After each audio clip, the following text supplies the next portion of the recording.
I don't know what I'm doing either, but I think I just hide it a little better. Yeah, that is very accurate. Is we really don't know what we're doing Yeah. being podcast hosts, but here we are. Yeah. I feel very safe and feel very comfortable right now. Yeah, that should make you feel comfortable. That's good. Well, that's what we'll title this segment. Everything about Brady. Yeah. Not what I'm interested in, but okay. Hey, You'll get probably- one view and it'll be my mother. And my mother will be like, Yes. That's always good to have a mother in your corner. All right, let's get this before we get giggly, Yeah. because that's what happened last time. Welcome to the Narrowgate Podcast. I'm Weston, And I'm Logan. and this is the Brady Rector episode. Brady's a Narrowgate graduate from 2008. Yep. And he's been to multiple colleges, got lots of education, and actually a long-term childhood friend of Logan's. Dude, me and Brady go way back. It's just so cool to see what God's doing with this guy's life. And he's a really smart dude. I thought that this was a really cool conversation because it kind of took like a cool personal turn. Oh, yeah. He got real intimate there for a little bit. This was just a treat for me because Brady's an old friend of mine. Well, as always, if you'd like to hear more about Narrowgate Foundation, you can check our show notes. But hope you enjoy the episode.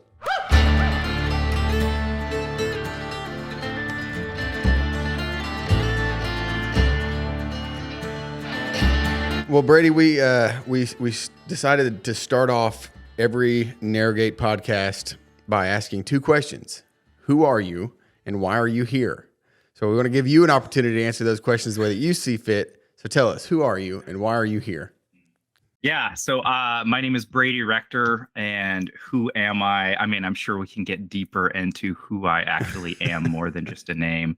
I feel called and anointed to be a pastor, to be a minister, to be a lover of people, and to help engage with culture in a meaningful way, so that people who have questions feel like they have a safe place in the church. And why am I here is to accomplish that, to love my wife, love my daughter, love my family, love my community, to practice the presence of God every moment of every day, and to walk in his presence and power and anointing, so that whatever my Father wants to do that day, that's what we're going to do. And so far, it's been a wild, wild ride. But I would want nothing less. It's been a wild ride. So yeah, that's me. That's why I'm here. It's a good That answer, was a bro. solid answer. Killer Yeah, answer. solid answer. Yeah. So let's get a little bit more specific. Why are you here on this podcast? What's your relationship with Narrowgate? How did you get to this place? He's going to ask us that. Why am I here? One, I love Narrowgate. I told Bill has this lovely line where, if anyone who doesn't know Bill, being kind of one of the key people who started, well, I think y'all have already interviewed Bill, but Bill is a spiritual father to me. And he says, as a spiritual father, like anything I have is yours. And to some degree, I kind of feel the same towards Narrowgate, like anything anything of mine, like you can have. I am completely indebted to Narrowgate because I would probably be dead in a gutter somewhere if it wasn't for Narrowgate. I attended Narrowgate back in 2007. So I think it was the first 4 years or so of Narrowgate. So the early rowdy Wild West days of Narrowgate. Yeah, kind of the stereotypical raised by parents that love Jesus, but raised in kind of a pretty religious context, trying to figure out what is true, what is real, what is good in the world, and getting more and more turned off by some of the religiosity, some of the Bible thumping, some of kind of the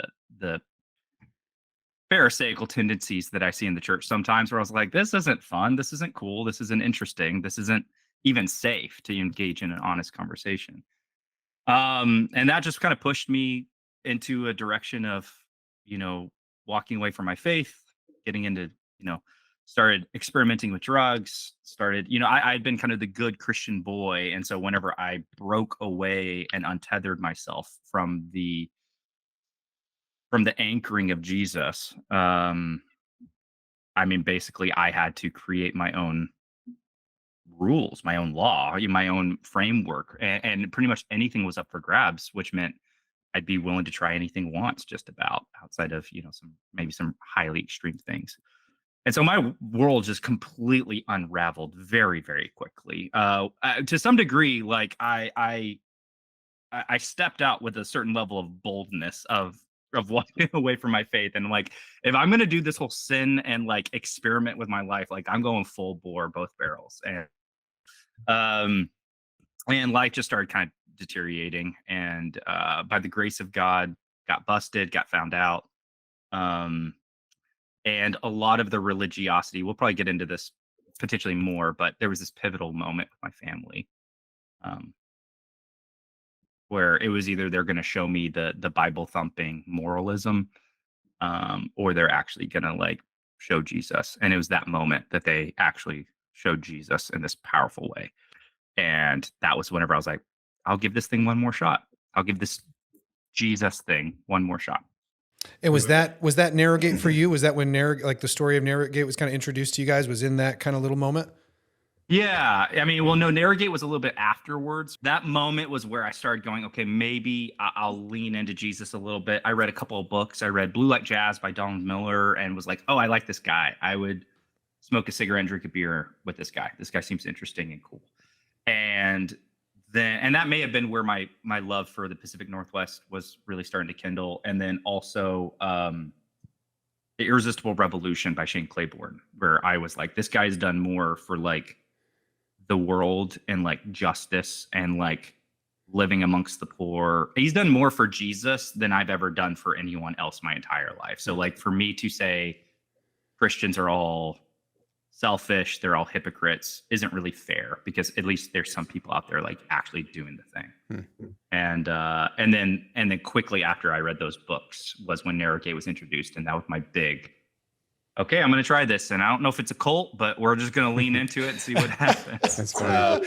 Well, you made a comment that I definitely want to dive into, especially because I know that there are a lot of Narrowgate graduates that are likely going to listen to this conversation, graduates from your time, graduates from, present day. Like Narrowgate hasn't changed as far as the mission or the main core message that it started with. But culturally and generationally, there's been some changes along the way. And so you made a comment about back in the rowdy Wild West days of Narrowgate. I want you to talk about that. Oh man, so it's just a lot less structure, a lot less system. So I mean, they had kind of what I would say right now is they have a well-oiled machine. Like they have the skeleton, the flesh, the skin. They have all of it kind of built out. What we had at the beginning was like this idea and this core vision and values, and then a kind of a structure of how it was going to operate. So we still had, kind of the three major kind of pieces of the Narrowgate experience, or at least the Lodge experience. But then besides that, it was just highly relational, a lot of conversations with Bill and Boots and a lot of staff. Some of the staff who are still there, some staff who've moved on. And then, yeah, it was just a lot. It was a lot looser, which brings a lot of pros and cons. I mean, I'm very thankful that I went through in that time, because like we didn't have an insulated barn. We didn't have heated water. We didn't have we're in the barn freezing our butts off. We're taking ice cold showers. I mean, there's just certain, even just the accommodations of what you experienced was just different than, I was on the property, 4 months ago, 6 months ago. And I was like, oh, this just feels so different. We just talked to Rob not that long ago, and I was just like rehashing with him, like Narrowgate is one of those things when you think about it from beginning to where it is now. It's like probably the biggest paradox in my life of like, it's the same and yet it's so different. Like I'm not sure anything else kind of takes the cake. Narrowgate was still like in startup phase. Like they weren't what they are now. It was like startup, there was this energy and momentum, but it was still pretty scrappy. What were the students like at your time? How would you describe them if you could build a straw man and to describe that man, and he had all the characteristics of the types of... The one thing about Narrowgate that I thought was interesting was that there wasn't like a prototypical Narrowgate guy. Because there was guys that like had come off of heroin 2 days before, and then there's guys who like never touched a sip of alcohol, but like workaholism and pornography or like these other pieces were just like unraveling and dismantling their life. Like that there was no joy, there was no the tove, the goodness of life that wasn't there. But I would say stereotypically, most of us, usually drugs and alcohol were a piece of it. Oftentimes, some of us were on different scales of like burnout. Like some of us were like burned out, like junkies. And then some of us were like, I have a drinking problem. I got in a car wreck while driving drunk and it scared the hell out of me. And like, I got to get my life in order. Right. And kind of everything in between. All of us had a desire for more. Now, maybe not initially right when you come in, but very soon after you kind of scratch past the veneer that we present to the world, almost all of us were like, yeah, this isn't what I want. I don't want this life. I want something more than this. And I think that was enough for all of us to say, like, I'm willing to get out. I mean, think about the concept of Narrowgate, especially back then, to like go and live under a tarp for a month with no cell phone, no car, no computer, no nothing, no drugs, no cigarettes, no alcohol, like disconnection from life, like and from disconnection from community. That's a pretty high bar. And yet all of us were like, yeah, yeah, if that's what it takes to actually figure out what something better than this, then I'm willing to do it. As you were talking about that, it just kind of, I feel like something that we all had in common, especially in my student experience, which ours overlapped for a short time. And, I mean, guys just showing up, myself included, just completely without purpose. And I mean, that kind of goes without saying, especially with what Narrowgate strives to provide answers to. But like, there was something about, thinking back on those guys who were on staff at the time, some of them even pretty young in their faith, but like the thought that like peers my age, somebody like you saw in their eyes, like that guy has purpose that I don't have. And that was weirdly intoxicating. And it's very contagious because to see somebody who's living a life with purpose, like especially given to them by the Lord, like it draws it out of you, man. It makes you hungry. It makes you hungry for it. Yes, that's probably a better way. Whenever I said we wanted something better, that's probably a more precise way of saying it, Logan, is better meaning I want purpose. Like whatever I'm doing, whether I'm finding worldly success or not, I'm a burnout or I have a successful business, like this isn't, it's not what I was made to do. There's something more that I'm needing. And there's some purpose and some vision and some clarity that I want. I mean, even to your point, Logan, I mean, I remember you to some degree were that for me. I saw you and I was like, oh, interesting. That it's still Logan. He wasn't brainwashed. But there's something going on that I'm intrigued by because I've known you since, 5th grade going into 6th grade. Yeah, we should probably pause and give a little bit of context just because, I mean, Brady and I have known each other since 6th grade. Huh. And dude, I mean, we were in the same friend group, really close. I mean, at the same church, multiple mission trips. And and I think there was like a small handful of years that we probably kind of lost touch. And that was right before my student experience at Narrowgate. Is there anything that you can attach to what God was speaking into you, or maybe it's a specific experience, or maybe it's just a theme of something that God was putting into you then that you're just super aware of right now? Like God was preparing me for this, for what I'm doing now. Is there any connection? Couple things just off the cuff. Narrowgate was one of the first places that I saw modeled and was taught what does it mean to pray, not as a religious duty or religious obligation, but as like actually as a conversation, as a dialogue. Narrowgate was probably one of the first places that I had really been exposed to what does it mean to even be expectant that God will move, that God actually like wants to show up. What does it mean to even be expectant for signs and wonders and miracles and things like that? Like if you pray that someone's healed, like what does it mean if God actually just heals the person?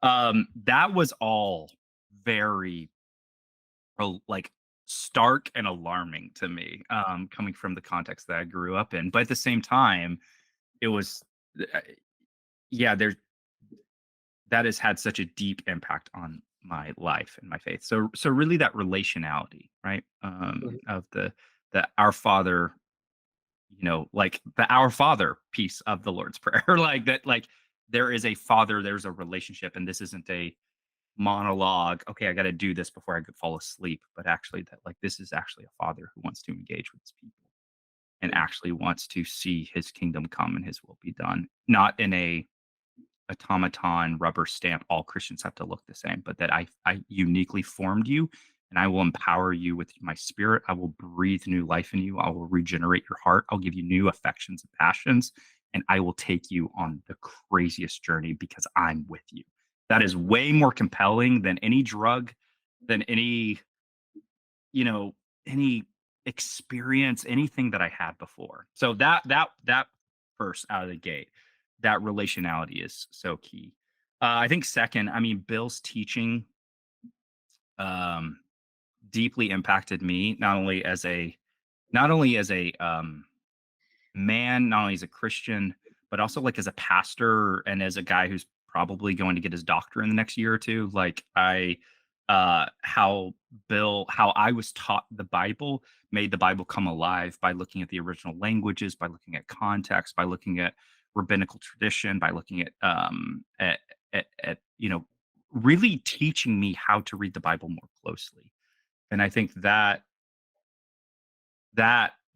again, it's like you're taking what Narragate did so often was take the things that I had been taught but felt rote and religious and kind of dutiful and actually make them come alive. To where I was like, oh, yes, it's a discipline to still spend time in the word every day or spend time in prayer every day. But like I get to meet with the creator of the cosmos whenever I do this. This is way more engaging. This is more precious than any other thing I could ask for. And I think that was the first time that I had really like tasted and seen that the Lord was good, in those facets. And then the last thing is like community. What does it mean to be authentic?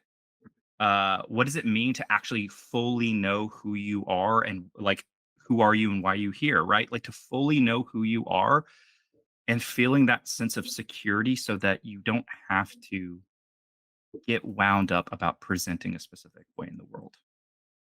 Um, and then the last thing that I tell because I've talked to dozens of guys who are interested in in Narrowgate. One of the and this isn't to harp on like culture or whatever, but as I look around, and especially as I'm getting older, because Lord knows I'm getting older, I if there's one thing I can see young men like that I can tell young men as a pastor, as a friend, as a whatever, one thing that I could tell them, it's figure out what you're about. Figure out who you are. Figure out why you're here. Now that may shift, and maybe why you're here right now is just a horizon. It's a direction. But as you get older, it'll become more precise and more specific. But have a direction because if you have like, I just look around and I see so many passionless, visionless, to some degree, careless young men in the world. And it's not to grow up and get your stuff together, but there is you were made for so much more. Mm. And this is just such wasted energy and potential that you could really be living. You could be living a life that would inspire your friends. Good answer, dude. Yeah, that's really cool. Well, you mentioned earlier the thing that you all had in common, right? Whether you were a drug addict or you were just somebody who's trying to figure out what they need to do with their life. The one thing that you had in common is that you all wanted more, wanted something better, right? Purpose. And so it's kind of funny to hear you guys interact with all of this history of relationship behind you. And then like looking at our relationship, which is virtually just this conversation, but like I relate to you in the sense of that I was one of those guys too, showed up in 2011 with nothing but a desire for more, and so it's cool to know that like that's still the case today, that guys are coming with all sorts of different backgrounds and life stories and experiences, but the one thing they share in common is that they're all looking for more. They're looking for a life that matters. And so if you were to speak to not just young men in general, but like the guys who have showed up here, whether they're students or whether they're graduates, and like, say something about that more, as you've experienced it, what is that more that you found, and why is it worth having? I mean, in short, like without sounding trite, like Jesus is the more. Um, but I would even go a step further. And this is a little bit more of my like right theology brain, but also my experience. So um because what Narrowgate does is it reconnects you with who you are, why you're here, and the God who called you, created you, and empowered you. But that like one thing that I think a lot of Narrowgate guys walk out of is a little bit of a bravado. Oh, no doubt. And a lot of them I know like hit rock bottom. Like they gotta hit one more time, or maybe even a few more times. For me, it was a relationship with a girl that I went, whoa, I'm sliding back into my old life, and that's terrifying me. But I know a lot of guys who hit it, right?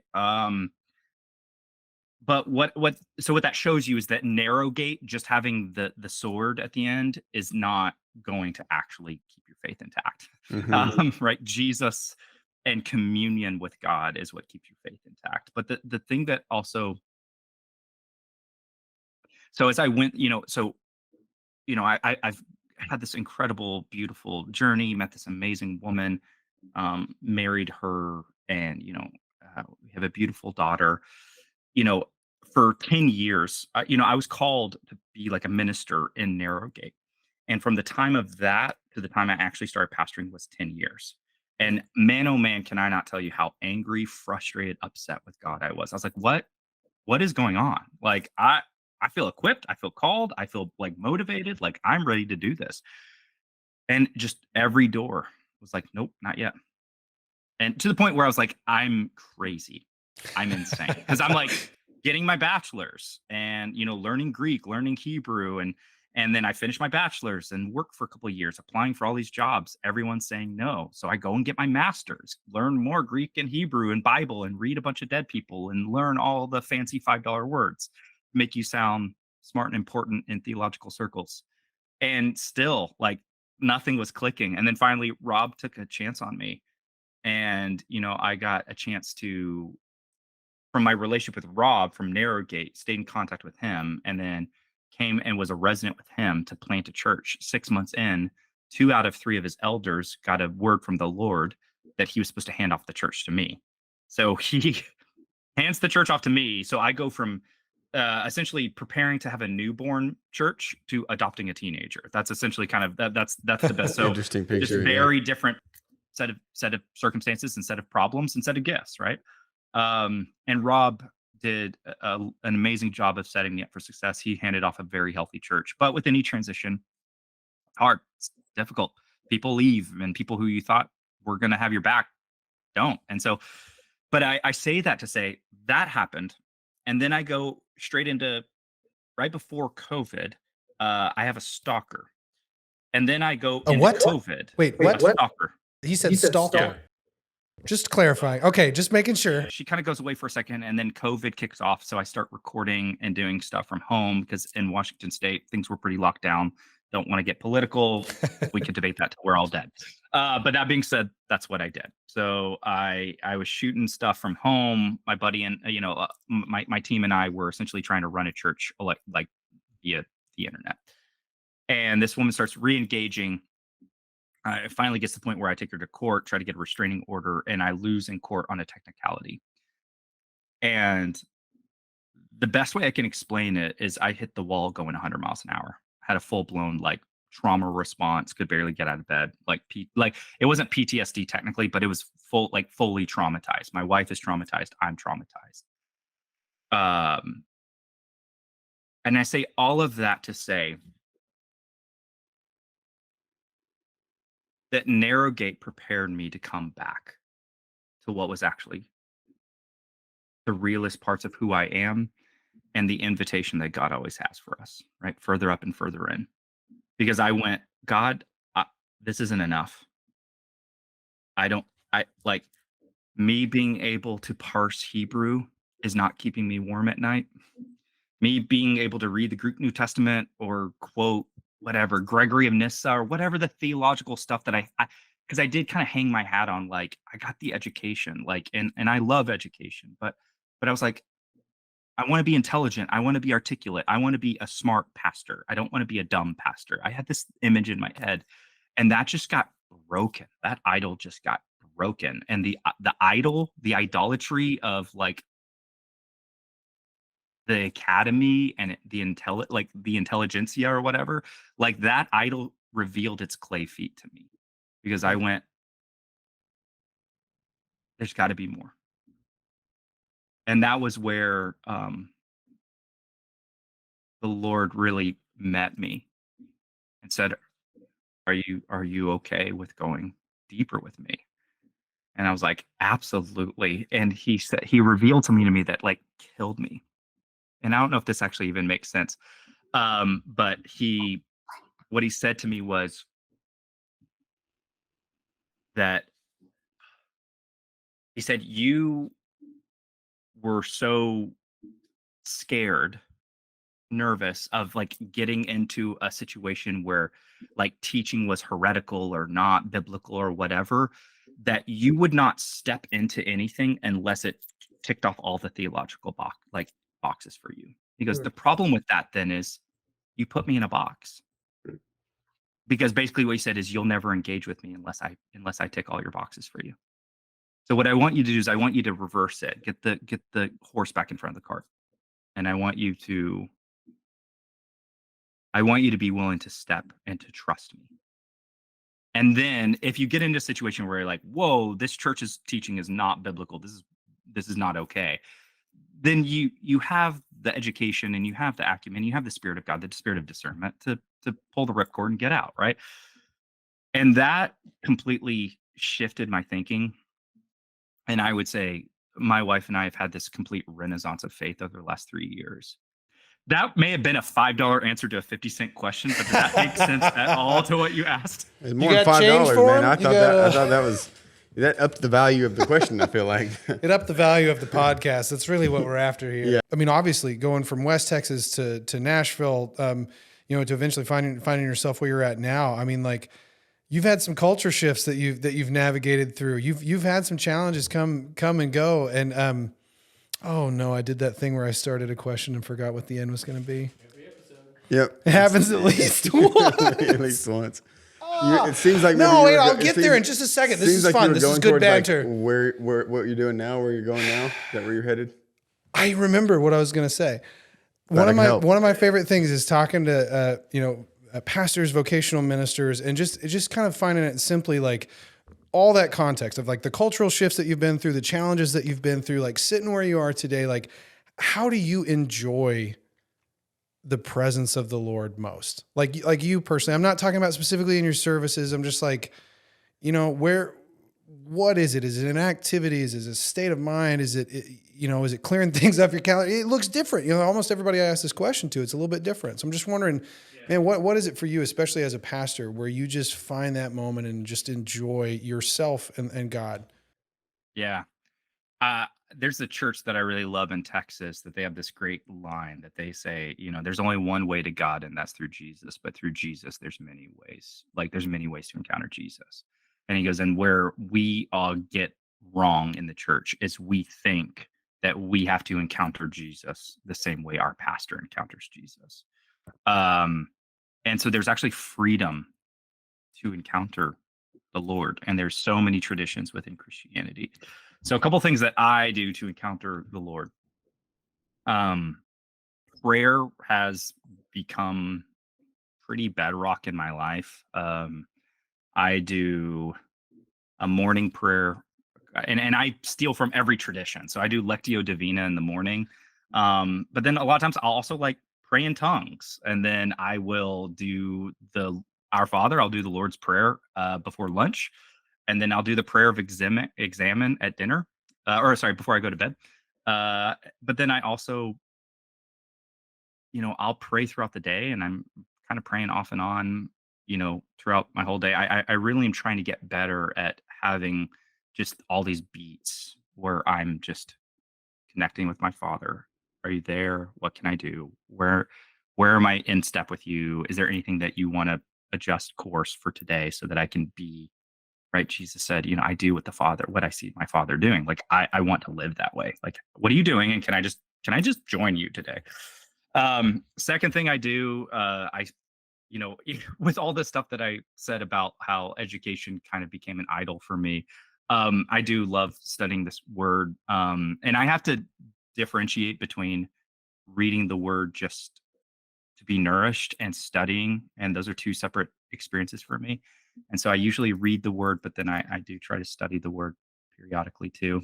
Um, and then like movement. I work out a lot. I love trying to kind of move my body and stuff like that. So I kind of have these like contemplative pieces, and then I think working out is really good for me to get out of my head and actually like physicalize like some of my stuff. And a lot of times through movement, I feel like the Lord like will hit me with some epiphanies or hit me with like a thing that I'll hear that I'm like, oh, there you are. That's what you wanted to say to me today. So I'm going to ponder on that last one because Yeah. I would maybe it's something I need to pray Well, for is is it- for God to that was start revealing Himself through physical movement as I pat my dad bod belly. Yep. how do you encounter God? You know what? I'm weirdly getting more introverted as I get older. But honestly, I used to, and maybe you can even relate to this as like young person, especially when where we grew up. Like the thought of like being alone with my thoughts was like, oh, anything I can do to escape that. That's Yeah. that. And the older I get, I'm like, man, if I can just get alone, just like, and especially as with young kids in the household, as we kind of all do, that rarely happens sometimes. Yeah. So those moments where I think that's where I'm enjoying God and in ways that I didn't expect is, of course, it's been a while since I've just like had a narrow gate solo type experience, but man, any chance I can get that, God's just all of a sudden he's like, dude, let me just talk to you for a minute. Almost just ripped my mic off. Sorry, Colin. one quote I always love is Ruth Haley Barton talks about silence and solitude as like river water that's always shaken up. And so our insides, our thinking, our emotions are all shaken up. And she said, but if you just sit it down and you let it be still, you'll see everything start to separate. And like the sediment of our soul begins to kind of like, and then you're able to kind of like check yourself out and just be like, okay, how am I? So yeah, I think that's I I also find myself being more introverted, and that quote continually comes back to me, like probably once a month of like, what does it mean to like slow down enough to let the sediment of my soul just start to separate, so I can really, how am I? Am I okay? Where are you, God, in the midst of this? So that's awesome. Well, Brady, why don't you tell us about what's going on in your life now? Where are you headed? What's the vision for What Brady excites you, Rector's man? life other than just the general in God's hand kind of thing? Yeah, so this is a weird timing thing, because I actually, so the church that I was pastoring, um, that was just next to my wife and my kid, just like a joy in my life. Like I just loved what I was doing. But over the course of about a year, walked through some discernment process, and actually, I just resigned, probably about 2 months ago. Um, And so my last day there was about 6 weeks ago. And didn't have any other jobs opened up, no other jobs kind of available to me. Not, I mean, I was really planning on like, I'm going to be unemployed. I don't know, but I just like when you spend some time in prayer and like you literally, and if we had more time, I could share, but just like when Jesus meets you in prayer and says, I need you to give it to me and you need to be done. And I'm like, I don't want to. And he's like, I know, but I'm a better pastor. I will be a better pastor for this church community than you will. And you're like, well, snap. All right. I guess we're just letting this thing like, and that was really hard. That was probably one of the hardest things I've ever done. Um, but yeah, just stepped down. And so currently kind of unemployed, but have this kind of offer on the table to join a church in Texas for a year and to kind of be a resident, not where I'm like running any ministry or anything like that, but then I'm just kind of learning and helping and seeing how they do things and kind of growing in relationship with that church community. And then from there, by the end of the year, we'll, see if that means, am I planting a church? Something else happening? Not really sure. It was a very kind of loose offer, but so far that's where we sense that God's calling us to. My wife and I fasted for about a week. And in that week, we had people like get scriptures for us. We had one guy get a dream for us who knew nothing. He was like, "Hey, I had a dream about you last night." And all like probably like 7 or 8 people being like, "Hey, I was reading this scripture and this scripture came to mind. I don't know why. I laid it on my heart for y'all." And it was all the same image. Like every single. So it was like 7 or 8 of like this same image that Jesus was like, "That's what's waiting for you in Texas." And so we're like, "All right, we're going to go for it." Well, can I just want to point out and encourage you with like, I mean, I can't remove the context of what you've already shared. Even just hearing you share that, like I sense the trust that you have in the Lord of even just saying like, yeah, this might not work out, but we're going to be obedient to the Lord anyway, dude. Again, I'm just so thankful that that's how God works. Like Yeah. his timing is perfect, right? Yeah, and just based off of all the things that you've shared thus far, like that trust that you've got currently is not, you didn't just manufacture it. It's built on time and experience and God pulling through for you in the past. And so that's not blind faith. That's trusted faith that's been built on the promises of God, and him delivering on those. So, well, Logan, you got any like kind of last remaining questions? You're good at the. I was just gonna say, man, it's just a trip for me to just think like from Abilene, Texas, hanging out at Wade Hood's house, jumping ramps. Actually, I was just taking pictures because I couldn't skate. But from that to just being like vocational ministers with a calling and a passion for the Lord, with godly wives and beautiful children, man, I'm just in awe of what God has done. And I can't wait to see what he's going to do. So, dude, thank you so much for talking to us today. Yeah. It's been so good hearing from you, man. It's an honor. And no, I mean, genuinely, like I honor you both. I honor Bill and Stacy and Rob and Adam.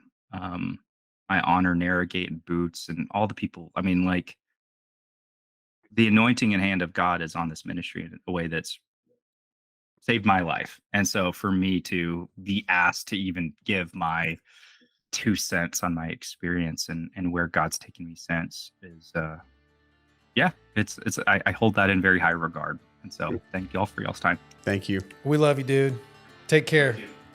All right. Cheers.